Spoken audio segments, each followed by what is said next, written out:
अपने लिए सोचते हैं, बाहर तो सोचने का इनको समय भी नहीं है, फुर्सत नहीं है। जहाँ तक ये कहते हैं कि आवाज़ हम दिए, आवाज़ जगदेव बाबू गोली खा लिए, 90 भाग हमारा है। जनसुराजी नेता हैं या जितने जनसुराजी भाई हैं, ये हम लोगों को ये समझना होगा कि हम लोग आज की इस महफिल, ये जो महफिल सजी है, ये हमारे आदरणीय पूर्व मंत्री देवेंद्र प्रसाद यादव जी के लिए, और हम लोग जितने जनसुराजी नेता हैं सब लोग मिलकर के आज उनका इस महफिल में स्वागत करते हैं, खुशामदीद करते हैं, खैर मकदम करते हैं।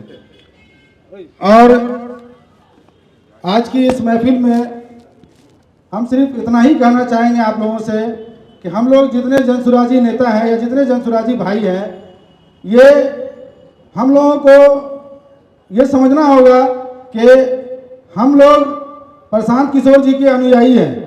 हम लोग उनके बनाए हुए रास्ते पे चल रहे हैं और उनका जो रास्ता है वो पूरा ईमानदारी और सच्चाई पे बनाया हुआ है। तो हम लोग अपनी बात जो जनता के बीच में लेकर जाते हैं, ईमानदारी से लेकर जाएं और सच्चाई से अपनी बात को रखें, ताकि लोगों को हम पर विश्वास हो सके और लोग हमको पूर्ण बहुमत से 25 में विधानसभा में भेजने का काम करें। इसलिए आप लोगों से गुजारिश है, सही बोले हैं अभी पीछे अनुमंडल अध्यक्ष जी, कि पहले हम लोगों को अपने आचरण को सही करना पड़ेगा। बाकी पार्टियों का जो आचरण है उस हिसाब से हम लोगों को नहीं चलना है, हम लोगों को प्रशांत किशोर जी के हिसाब से चलना है। इसीलिए उनके हिसाब से चलते हुए हम लोग सही रास्ते को चुने और ईमानदारी से मेहनत करें और लोगों के बीच जो गरीब गुरबा है, जिन लोगों तक लोग पहुंच नहीं पाते हैं, हम लोग कोशिश करें कि उन लोगों तक घर घर तक पहुंचे, ताकि उन लोगों का साथ मिलेगा तो हम लोग इंशाअल्लाह 25 में पूर्ण बहुमत से सरकार बनाएंगे। और बस इन्हीं बातों के साथ मैं अपनी बात को ख़त्म करता हूँ।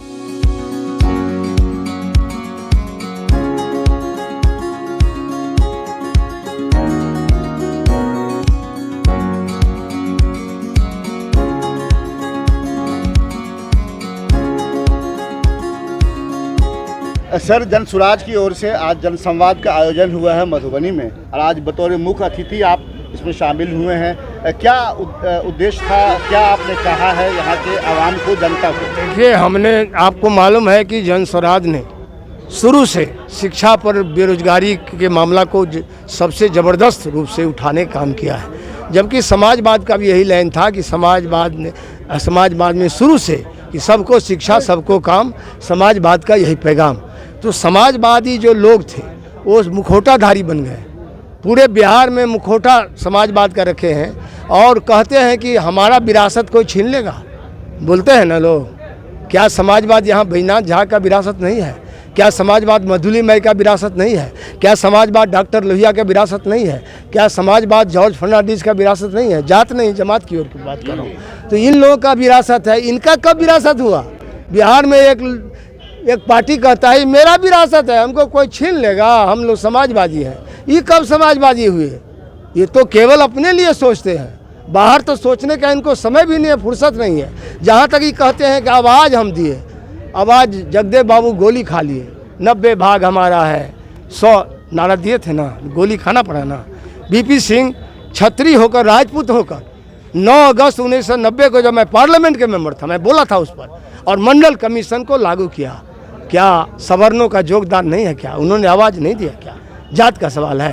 बीपी सिंह ने मंडल कमीशन लागू किया, तो बीपी सिंह मंडल कमीशन लागू करते हैं, शरद यादव मंडल रथ कर निकलते हैं। यहाँ आपको बीएन मंडल, भूपेन्द्र नारायण मंडल सबसे बड़े संयुक्त सोच पार्टी के नेता थे, जिनके नाम पर यूनिवर्सिटी है मधेपुरा में। वहाँ अनूपलाल यादव जी थे, विनायक यादव जी थे। इन लोगों का, दिगंबर ठाकुर यहाँ ले लीजिए, बैजनाथ झा ले लीजिए, इन लोगों का विरासत समाजवाद नहीं है। समाजवाद कर्पूरी ठाकुर का विरासत है, जॉर्ज फर्नांडिस का विरासत है, डॉक्टर लोहिया का विरासत है, मधुली में जो चितपावन ब्राह्मण थे, उच्च कुलीन ब्राह्मण, उनका विरासत है। इनका विरासत कब हुआ बड़े भाई का? ये तो आए हैं 15 साल शासन किए समाजवाद के नाम पर, कहे ले सकते, समाजवाद के नाम पर 15 साल शासन किया, ये पूरा मुआवजा ले लिया, ये ललकारा दिया है, आवाज़ नहीं दिया है गरीबों को। आवाज़ दिया है स्वामी पेरियार, आवाज़ दिया है डॉक्टर लोहिया, आवाज़ दिया है कर्पूरी ठाकुर, जिसने सबसे पहले आरक्षण लागू किया। और सवर्णों को भी 3% दिया, 3% महिलाओं को भी दिया, आपको 12% अत्यंत पिछड़ा को दिया, 8% पिछड़ा वर्ग को दिया। ये फार्मूला आया कर्पूरी जी से, जिसको आज मोदी जी 10% देके कहते हैं हमारा है, तुम्हारा आधार है। फार्मूला तो कर्पूरी ठाकुर का है।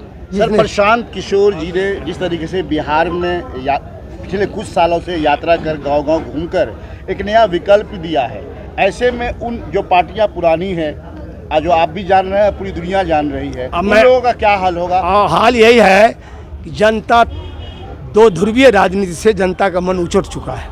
ठीक है, पूर्णिया और रुपौली का रिजल्ट देख लीजिए, जनता तीसरे विकल्प की ओर गया है। नहीं मिला तीसरा विकल्प तो निर्दलीय को जिता दिया। इन लोगों का जमानत जब्त हुआ है।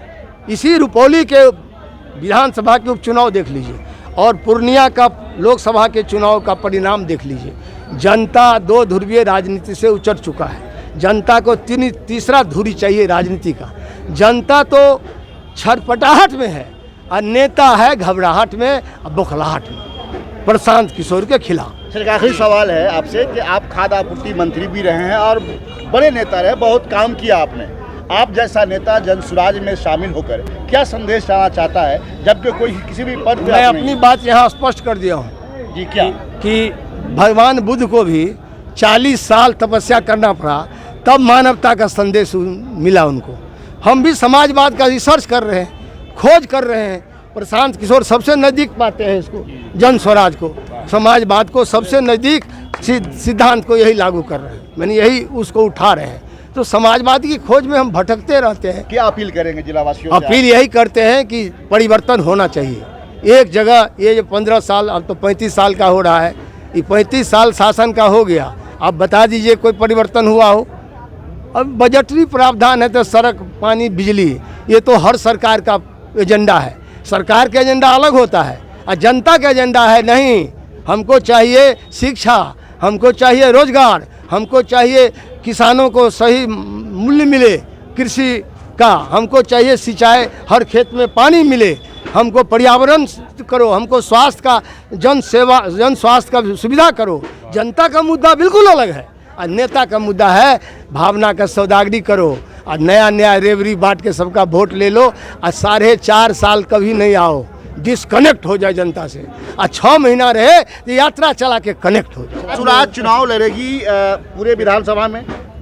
जन स्वराज तो आप देख ही रहे हैं, एक बार में 10% ले आया, उससे भी एक बार में बाय इलेक्शन में हम थे वहाँ इमामगंज में, समझे ना, इमामगंज में मैं था।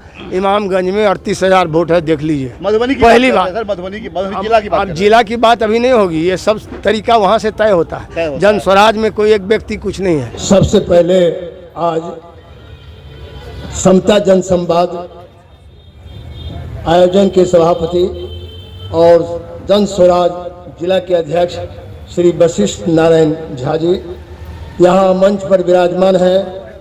जो मंच के संचालन कर रहे हैं श्री सुरेश चंद्र चौधरी जी, पूर्व विधायक श्री राम कुमार यादव जी, यहाँ मंच पर हैं राष्ट्रीय महासचिव शिक्षक संघ के श्री सूर्यनारायण यादव जी। अभी आपने सुना होगा श्री रत्नेश्वर ठाकुर जी का, ये पहले कम्युनिस्ट में भी बड़ी लड़ाई लड़ते थे, अब जन स्वराज के लिए लड़े, अच्छी बात। यहाँ जिला के महासचिव हैं कमरुद्दीन साहब, यहाँ बैठे हैं प्रदेश के नेता हैं जन स्वराज के तजमुल हुसैन साहब, और यहाँ इस सदर जहाँ आज जन संवाद हो रहा है, इस सदर मंडल के अध्यक्ष हैं सुनील कुमार मंडल जी। यहाँ हमारे पूर्व जिला के अध्यक्ष हैं केशव भंडारी जी। यहाँ मैं जितना नाम लूँ यहाँ तो लंबा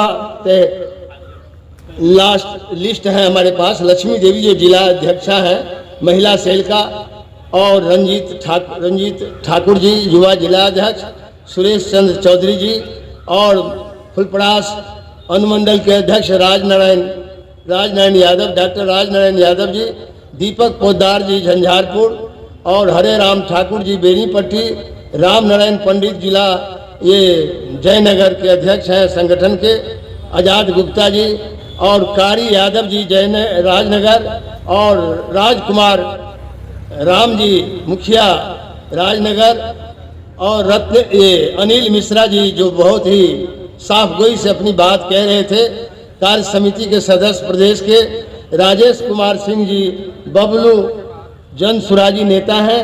यहाँ राजेश सिंह जी को आपने सुना होगा, युवा नेता है, हम लोग के साथी हैं। नागेंद्र यादव जी मोहम्मद इसराइल नागेंद्र यादव जी किसान जिलाध्यक्ष, और बबीता चौधरी जी के यहाँ डॉक्टर फारूक दिलकश, नाम भी दिलकश है और काम भी सबके दिल को लूट लेते हैं 2 मिनट में।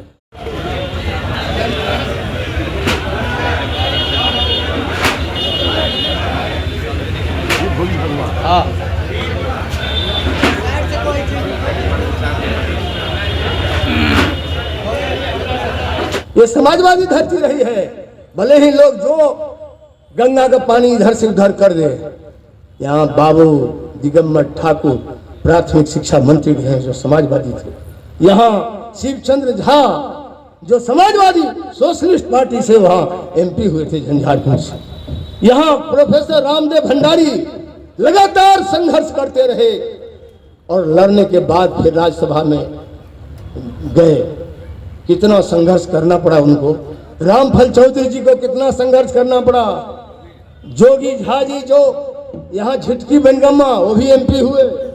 यहाँ जात नहीं चलता था, जमात चलता था। समाजवाद की धरती पर जात नहीं चलते।